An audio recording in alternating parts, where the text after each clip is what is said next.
Lead me to some soul today. Oh, teach me. Welcome, everyone, to episode number 51. I can't believe it. Number 51 of a series of episodes that we've been calling Leading Others to Christ. Those of you that have been listening and watching, you know that during these episodes, we're going to be focused on evangelism. And we have a lot of goals with this, and it's been fun for me to see all of the response and the number of people that are watching and listening, and the feedback has been really encouraging. But we have a lot of goals, and one of them is to stir us up. Sometimes we need to be stirred up in love and good works, especially in the area of reaching our family or friends, neighbors with the gospel of Christ. My name is Dan Barker, and I preach for the Creekside Church of Christ in Franklin, Indiana, where I also serve as one of the shepherds. Now, Franklin, for those of you that don't know, it's about 20 miles south of downtown Indianapolis. And so we always try to bring that up so people got to get a picture of, I guess if you have to know where Indianapolis is. But anyway, those of you that also know me know that I'm passionate about our subject. I'm passionate about evangelism, and I have been ever since I obeyed the gospel when I was 21 years old in Owensboro, Kentucky. And ever since then, I've always strived to get my hands on anything that I could, talk to anybody that I could about how they're doing their work, but to use some Bible phrases, I've always been striving to teach others, to sow the seed, to be a fisher of men, to make disciples, to persuade men and women, and to teach others to teach. And I've been using this verse every time and probably will continue, where Paul was talking to Timothy in 2 Timothy 2:2. And the things you've heard from me among many witnesses, commit these to faithful men, obviously, and women, who will be able to teach others also. And then later in that chapter, and I love this, he uses this phrase, talking to Timothy, to be useful for the master, prepared for every good work. So came up with this idea with Matt Malden back when the COVID-19 stuff started, to come up with this idea of doing this podcast. And what I wanted to do was to identify the men and women, the fellow workers who are out there doing this, the ones that are leading others to Christ. Once we identified them, to interview them, and we want to learn more about them. And we want to hear their story. We want to know who they are, where they are, why they're so motivated to lead others to Christ, and all those type things. So we're excited today to have someone with us that I'm confident we're going to learn a lot from. So get out your pen and paper. And we have Kris Emerson with us today. Welcome, Kris. Hey, thanks for letting me be here, Dan. Glad to join you today. Yeah, we're excited. Kris works with the Lindale Church of Christ in Lindale, Texas. And let's go ahead and jump in, Kris. We always start these out with what I call the old elevator pitch or a short bio. For the ones that don't know, Kris, tell everybody a little bit about yourself, where you were born, how old you were when you became a Christian, and where you're working now. Okay. I was born in Houston, Texas. I've been in the state of Texas pretty much my whole life as far as residence goes. I became a Christian when I was very young. I was raised in the church. Not a big label guy, but you would probably call it the mainstream churches. Was converted there and in that till about the age of 12 or 13. And then my parents made a pretty drastic move, and we went to non-institutional work, very small conservative work. And that's where I grew up through my teenage years and met my wife through the church's system there, and started preaching around the age of 21, half my life ago. I'm 42, so I've been preaching for 50% of the years that God has afforded me so far, and really enjoyed it. Worked at 5 places in the Southeast Texas region. In terms of evangelism, I've worked at places where they have an average of 30 conversions a year. And I've worked at places or worshiped at places where they had 3 conversions a year at max. I mean, I've seen evangelistic culture in every corner of an auditorium and building. And then I've seen it where it was a very back burner topic. And I think the Lord has brought me, I've been positives and negatives in the influence of that journey, but I think the Lord's brought me through that for a purpose. Well, I don't know if I told you this at the beginning, but I try to feed off things that you say. And that's what jumped into my mind is that thank God that you had the exposure to both, I'll call it both extremes, where because that kind of feeds into what we're trying to talk about and do with these episodes is, is to be aware and not to be negative, but just talk about reality. And that for whatever reason, we do a lot of speculation, but for whatever reason, there's just a lot of places, unfortunately, where our subject is not talked about very much. And there's not much evangelism going on in various communities. And that's what, as I said earlier, we're trying to do is stir everybody up and say, what has happened here? And we revive us again, right? We need to be revived again. But I know that from some of the sermons I've heard you preach and listening to your podcast, Excel Still More, and we'll talk about that more at the end of the interview today. But that this is something that you're passionate about as well, and I know you're looking and trying to encourage people to get involved. And let's do this first. Tell us a little bit about the Lindale Church. Tell us about the group there.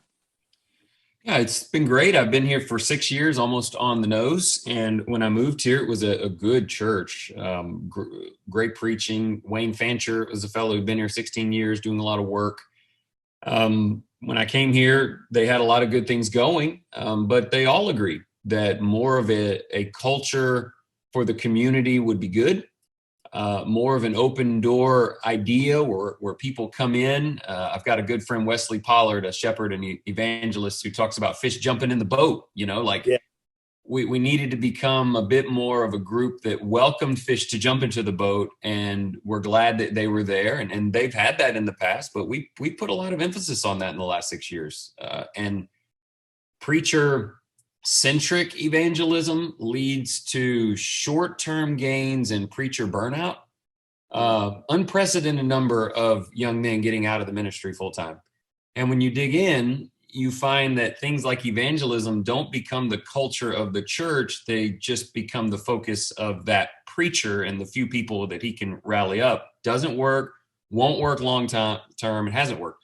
So we've tried to really figure out, how do we make evangelism who we are, what we do? If someone comes and says, hey, we're believers and we'd love to be a part of the Lindale Church, how do we make it to where they instantly feel that they're stepping into a teamwork community process? And I'm still working on me, so I'm not claiming to be great at anything, but I feel like as I'm growing, we're growing, instead of like the preacher getting really good at something that the congregation relies on him to do. So we've been working hard 6 years, and the Lord has blessed us in some pretty wonderful ways in this community. Well, that's so encouraging. You said several, you mentioned Wesley. We interviewed Wesley, and he did an awesome job. He's got so many cliches. I need to call him. I need to call him just to see how he's doing. But yeah, fish jumping in the boat. One thing that you said there that I think you said when you went there, you made the statement, all of the Lindale group, all of them agreed, right? All of them agreed that needed to do this.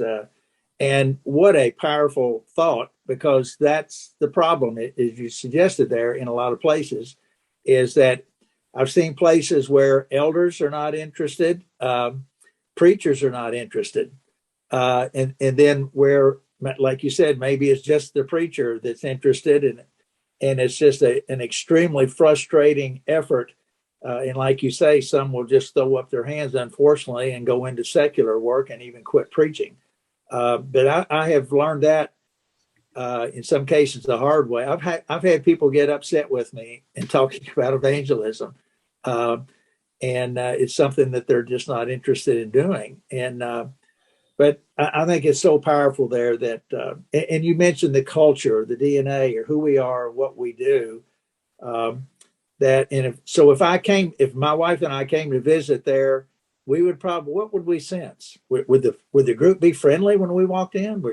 Well, sure. And I think I won't speak for this local group or pull out any particular person, but in a lot of non-institutional, medium to smaller size churches, there is an element of fear that has been built into our DNA. Do you want to talk about why isn't there more of a welcoming spirit? Why are we suspicious of that guy that just walked in? Why is growth something we look at with an expression like this? It's a lot of fear. And to me, it goes back to a lot of stuff from the 20th century. A lot of the battles that were fought between brethren, and suspicion levels came up and divisions happened. And some of that was needed and important. And a lot of it maybe wasn't. But as a result, I think that growth is scary. You know, someone walks in the door and they claim to be a Christian, but they're from some church you've never heard of. We're instantly like, oh, we don't need that here. I mean, that's going to permeate when we're confident in Christ about who we are and how much we love the word, we don't live in church fear, local church fear. We had to get rid of that term. I don't care where you're from or what church you were in or what you believe about your baptism or this or that. Just come and meet us, and then let's sit down and see. And you know what we figured out in the last 3 years? There is nothing to be scared of when you have people coming to you. They're coming to you because they feel something and they want to learn the word, and you sit down and show them the word. Like, there's no guerrilla warfare effort here. There's not some like secret watchdog church society trying to decay you from one side, or super group of liberals trying to like rip Church of Christ off every sign and tech. Like, that's not real. What's real is people walking through the door. So if you walk through our door and we knew nothing about Dan, we don't need to know anything about Dan to be thankful that you're here and consider this an opportunity for something. Maybe it's an opportunity to convert Dan.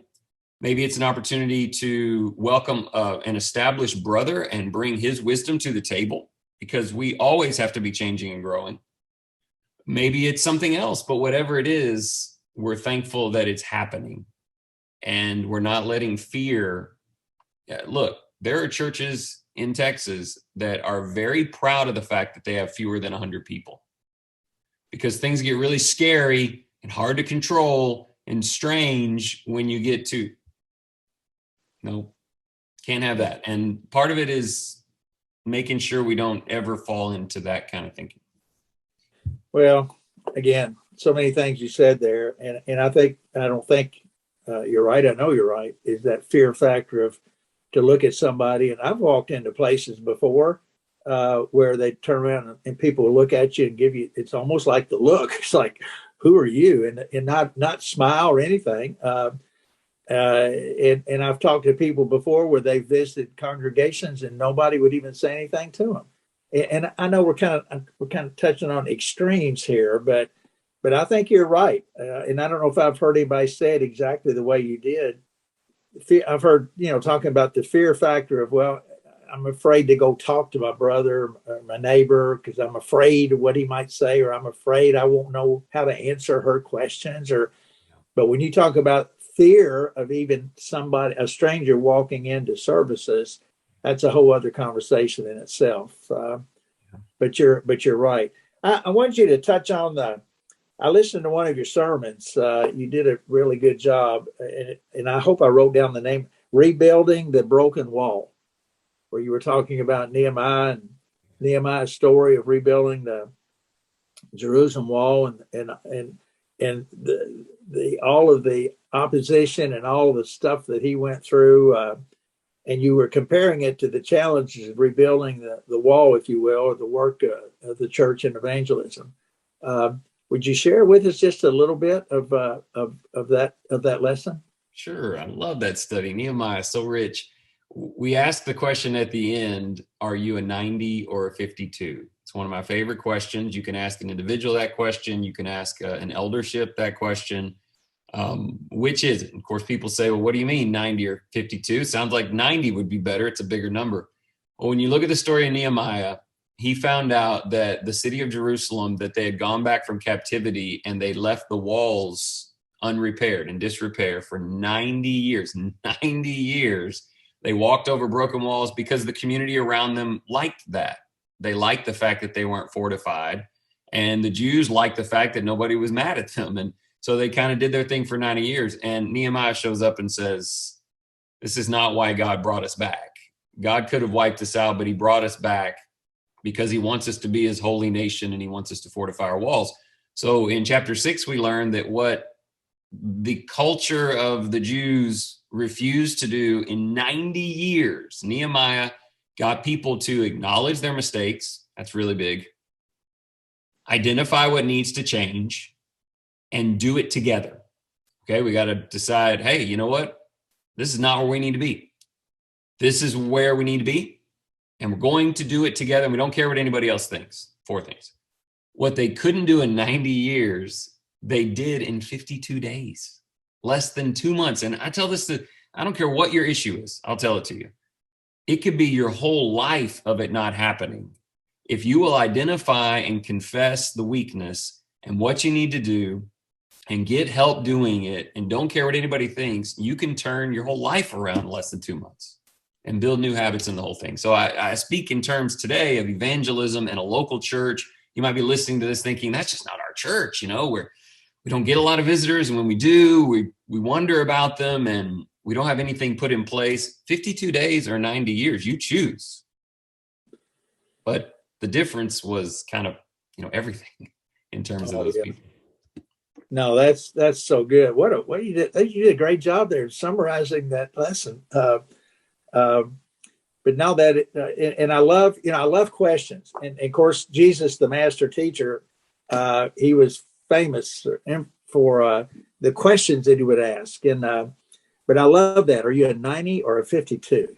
Now that's a good conversation starter. Yeah, and just to get, people will look at you, and especially if you ask them that question, maybe, but to think about what can be done when everybody's on board. Like you said, to identify the problem and let's do this together. And when you see me looking down, it doesn't mean I'm not paying attention. I'm making notes too. So I'm learning as we go through this. But no, that was an excellent lesson. And I appreciate that so much. In fact, if it's okay, I'm going to steal that, and I want to use that sometime. Okay, thank you. Steal doesn't sound right. If I could use that one. Something else that you said, and I think this was in one of your Excel Still More podcasts, and I want to encourage everybody to go there. And how do they go to it again? I would say any podcast app that you have, you can search Excel Still More. And if you're on Facebook, there we have a page where you can get to it as well by the same name. Okay, good.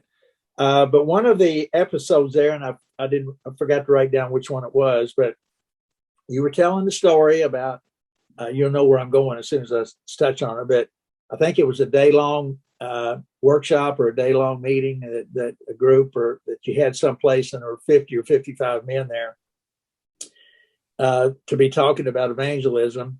And you asked them a question at the beginning, I think, of the day, and you were kind of surprised at the response you got. You know what I'm talking about, right? I do. Yes, sir. Would you mind sharing that? Because I think that's quite a telling story, if you will. Yeah, it is a telling story. And as you hear it, wherever you are, this is where we start getting down to solutions. Okay, maybe you're listening thinking, I want to see what we can do in 52 days. Remember, the first thing was we had to identify what our problems were. And maybe this story will help with that. It was maybe 5 years ago, and that's exactly what it was, an all-day event, a Saturday, where I was asked to present to about 50 men. There were elders, deacons, preachers there on evangelism. And so I opened up with a series of questions, and it started with something like this. If you were to have a Bible study today, if someone said, hey, I'd love to come and study the Bible with you, I want to become a Christian, what material, what approach, like what system, what do you already have in place so that if they wanted to study something, you could hand it to them? Or if they wanted to work on it on their own, you could give it to them. Tell me what you favor that can get the ball rolling. And I don't know how long it was, 20 seconds, 30 seconds, no one raised their hand. There was no one in the room who said, this is what we have designed that works. And so I came back and I was like, okay, so what would you do? If someone came out of the woodwork today and somebody said, well, I think I would, took a few seconds, but someone said, I think I would just start in the Gospel of Luke. And I said, man, that's a great approach, but that's 80 verses. So would your strategy be to sit down and read 80 verses with this person? And of course, that would probably not be anyone's strategy. And so then I finally got to my real question. I said, guys, that wasn't even my real question. My real question was, if someone where you preached, the church where you work, if a member there where you shepherd had an opportunity to study the Bible with someone, how have you equipped them to do that? What material have you taught them to use? What series of questions and passages have you equipped them to share? And I already knew what answer I was going to get, because even the preachers, elders, and deacons struggled to come up with what they would do. One of them said something like, well, I would just kind of meet the people where they are, which isn't a bad answer. I mean, you do want to know that, but the casual member is not going to be probably gifted to do that well. And eventually you've got to get to the gospel anyway. So after you've done that, what's your gospel plan? And of course, there wasn't one. So the first thing I told them was, wherever you are, wherever you shepherd or preach, it can be the big picture slide presentation. It can be Wesley Pollard's 3 Promises of Abraham, which he's a master at utilizing. It can be the gospel message book that I like to use, been working on for a bunch of years, some data on it. But there has to be something. And I don't just mean like the preacher goes, okay, now I've got something. No. You want to share it with the whole church. You want the person in the 8th row sitting over there. You want the person who's been in the church for 40 years over there.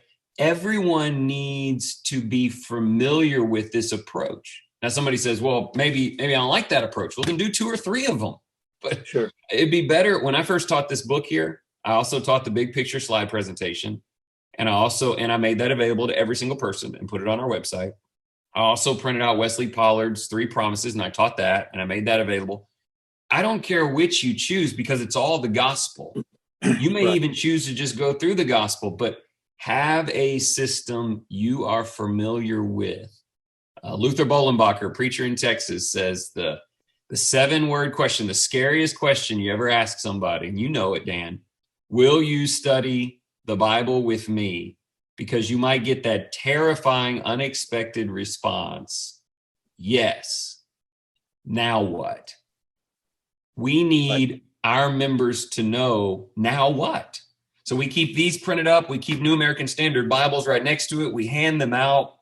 And that was one of the 2 or 3 big things we've done here to change the culture. People ask me sometimes, I think you were going to ask me, what's my favorite conversion story? Like, what's the best conversion story in my life? That's I'm going right. to tell you right now, when I get a phone call on a Friday from a member saying, I just want you to know that I've been studying with Alyssa. And I say, Alyssa? Oh, I think I remember Alyssa. Yeah, Alyssa. And we baptized her last night. That's my favorite conversion story. That's not preacher-centric. Preachers get hit by buses. Preachers leave. The culture of evangelism has to be in the family. So maybe I said too much there and packed too much in, but we need a plan, a church culture plan. And that's some of the stuff we've been doing here. No, I think that's so important, and keep that up. But I've run into that too, Chris, different places where there is no plan. And, I'm related to it. I remember asking a brother, it's maybe 8 or 9 years ago, and I said, we were putting some material, or I wanted him to help me put some material together for, I was calling it a new converts class, or equipping the saints class is what we ended up calling it. And I said, I know you've been in different parts of the country. What type of new Christian or new walk in life or new material have you been exposed to? And he's kind of like the whole group, but he kind of looked at me and he went, I don't think I've ever seen one. And so the same thing is there, because as you well know, once they become a Christian, I'm going to use your now what? Okay, you've got this new baby. We know what it's like to have a new baby in the flesh, of all the work that happens.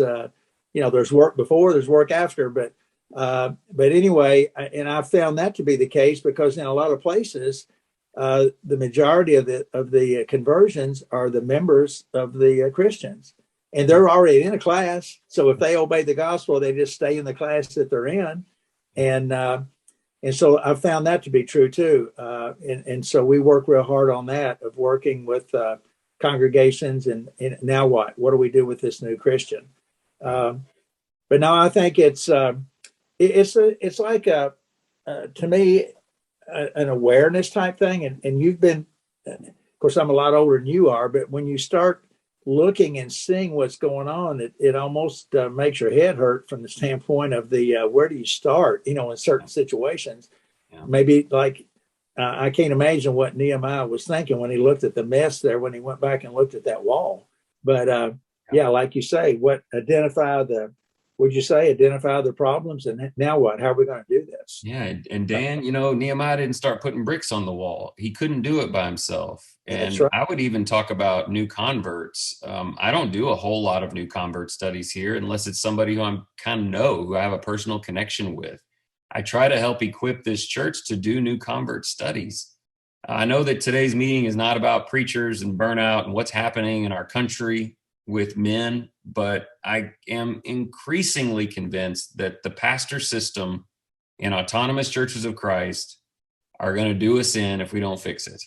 And that means I love the verse you use, 2 Timothy 2:2. Timothy was in Ephesus to get the group active in sharing the gospel, teaching the truth, cultivating people. I'm here to help energize the group to sustain themselves. I said this to a preacher in another state one time with some elders in the room. He didn't love it. Our job is to become irrelevant. Our job is for the elders to meet with us in a few years and go, Kris, I love that you're here. Love what you do. Thank you for equipping us to teach. But you know what? We've got it from here, and we want to support you to go and do what you did here somewhere else. I mean, that's not kind of the way we roll, I don't think. But because when a preacher leaves, it's always, something like that. But yeah. What if we got back a little bit? And I may stay here. I hope to stay here 20 or 30 years. I love it in Lindale.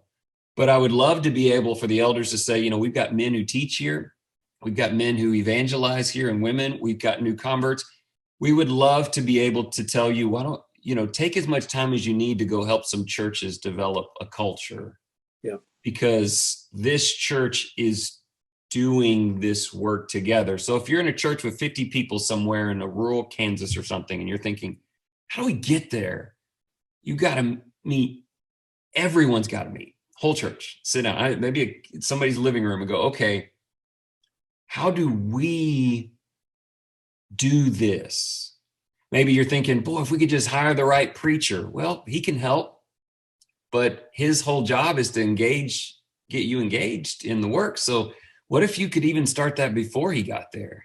What if you could say, let's become something and bring a man into that situation instead of let's bring a man in to be something for us.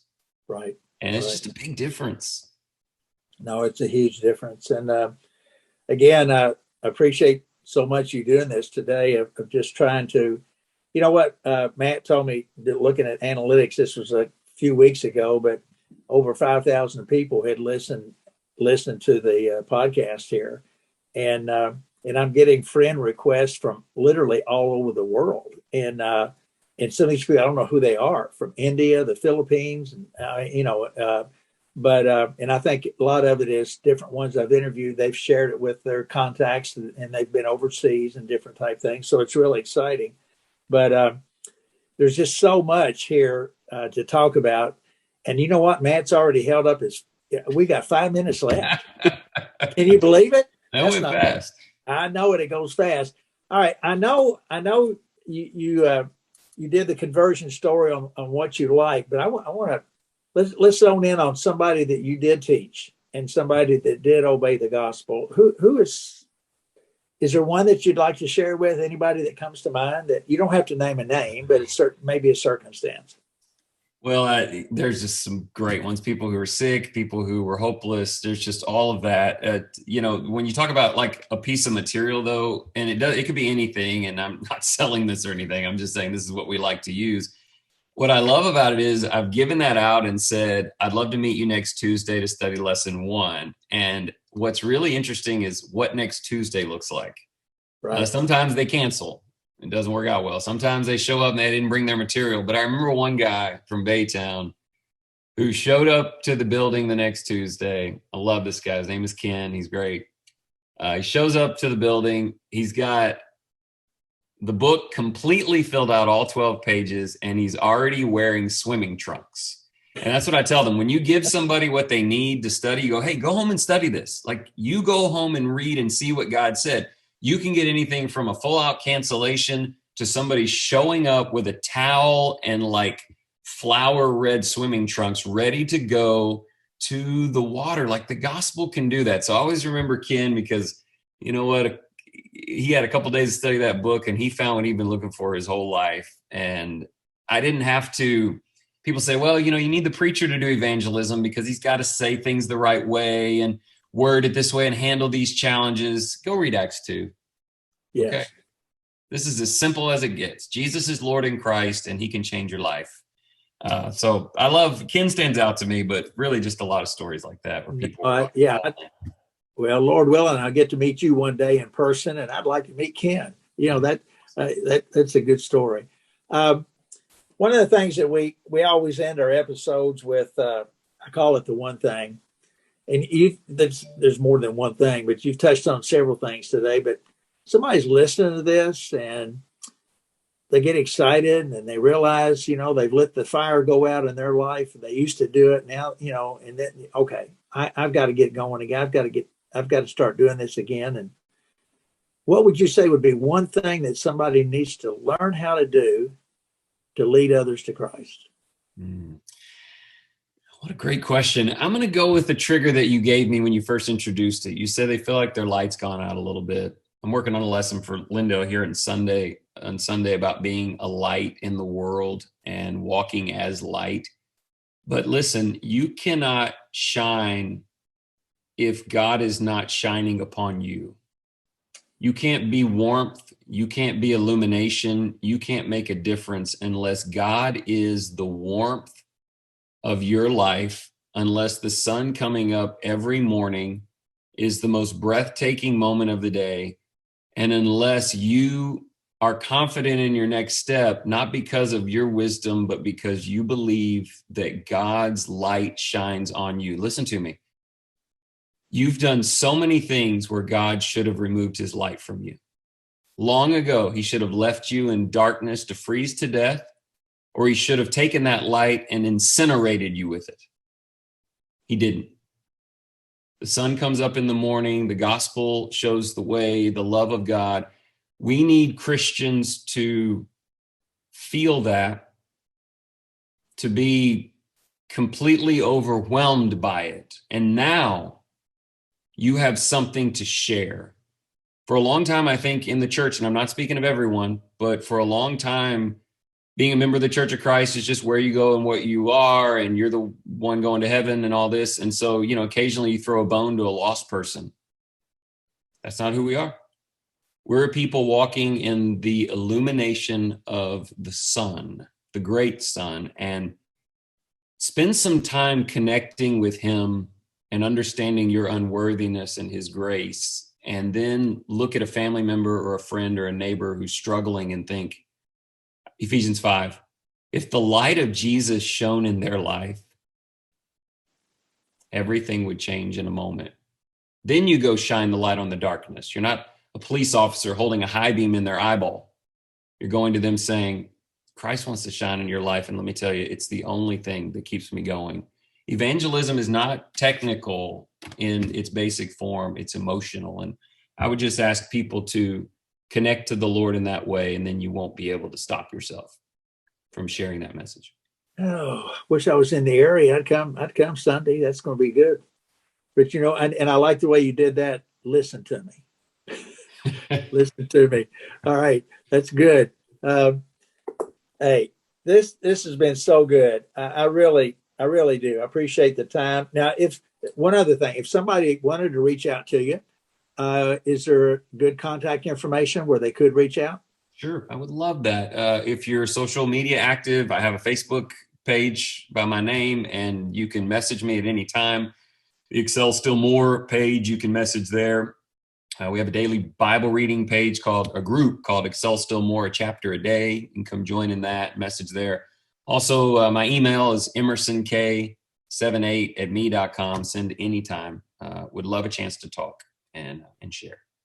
All right. So good. We've talked, we try to keep these things down, but you know what? I've had several say you need to make them longer. And every time I say there's so much more to talk about, but maybe maybe we'll do a follow-up with you, Kris. That would be great. But thank you again.